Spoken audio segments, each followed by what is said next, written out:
Hey guys, we're on section 8.2, part E with applications. So we're still solving a system of three equations, three unknowns. This time we're going for an equation that you should probably be familiar with. We're going to be finding the height of an object at time t. So here's our general equation that we're going to use. And I give you three different values of its height at different times. And we want to find those three variables, a, v sub 0, and s sub 0 in the equation that would represent the height of this object. So if we maybe just sketch out what we're looking at here, we can think about this object. We don't really know where it starts, but it's time 0. It goes up, and at 1 second, it's at 52 feet in the air. And then it keeps going up, and it comes back down because at the second, it's also at 52. And then it continues to go down, and by the time it gets to the third second, it's at 20 feet in the air. So if we use those three values as points that we know that are in this equation, we can make a system of three equations, three unknowns.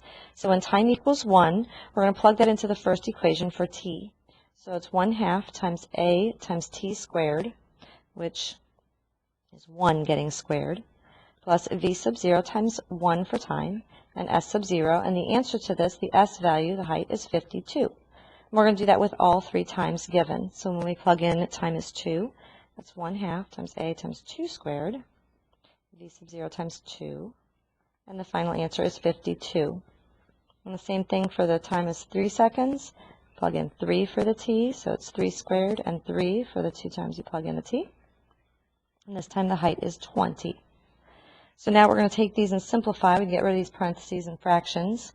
On this first one, when you get rid of this 1 squared, it's just 1/2 a, 1 times v sub 0, 1 times s sub 0, and that equals 52.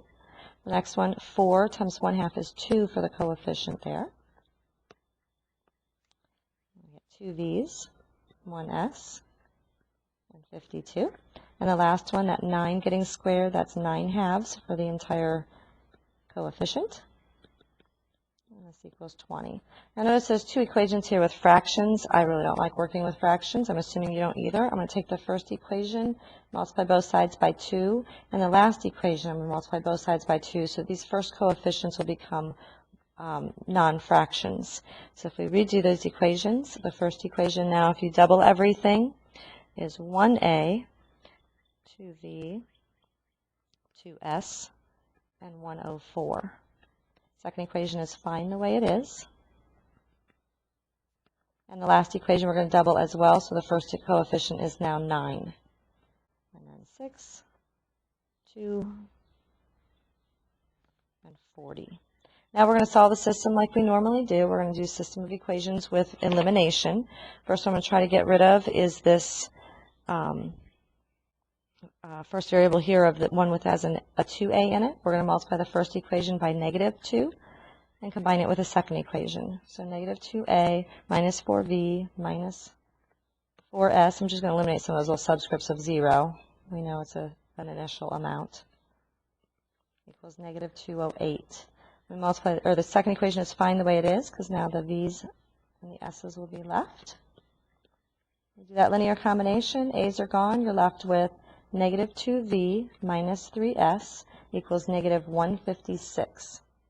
Now we're going to do the same thing again, but this time we're going to take the first and third equation together. We're going to multiply the first equation by -9, so that it'll cancel with the 9a and the third equation. So that's -9a minus 18v minus 18s equals -936.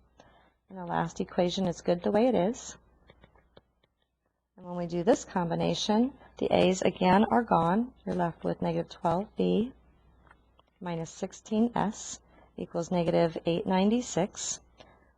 Personally, I think those numbers are pretty large, so I'm going to divide everything by a -4. That new equation is now 3v plus 4s and 224. These two equations that you just solved, we can plug those back into a new system here again. We've got the first equation is good to go.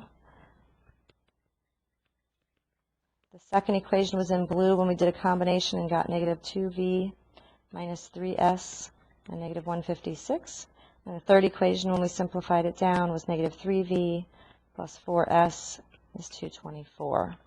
This one's good now with the first equation being all three variables. The second equation has two variables. We want to get the last equation to have one variable. So now we're going to combine these last two equations. I'm going to take the first equation and multiply it by 3. And the second equation, I'm going to multiply it by 2 so that the v's will disappear. That will give us 6v, 9s, and 468 from the first equation, and then negative 6v, negative 8s, and negative 448 from the second equation. When we cancel out the v's, we're left with s equals 20. That's one of the answers that we want. We're going to take that answer and plug it back in. So if we take that and plug it back into the second equation, we get negative 2v minus 3s, which we now know is 20, equals negative 156. If you add that, negative 3 times 20 is negative 60. If you add 60 to the other side, you get negative 96. Divide by negative 2, and it's 48. Now we've got our second variable. We're going to take both of those two variables that you just found, plug it back into the first equation. So we've got a plus 2v, which was 48, plus 2s, which is 20, is equal to negative 32. Positive 104. One time you simplify that, that's negative 32. That's our third variable. So now we know the coefficients of a, v, and s. And if you plug that back into our original equation, remember up at the top we had s is equal to 1/2 a t squared plus v sub 0 t plus s sub 0. If we use our three answers, that 1/2 times a, 1/2 times negative 32 is negative 16. That should sound familiar from the equations we were dropping and throwing objects. V, our initial velocity, was 48 feet per second. And s sub 0, the initial height, started 20 feet in the air. And that would be the equation that represents the path of this object. And that's it.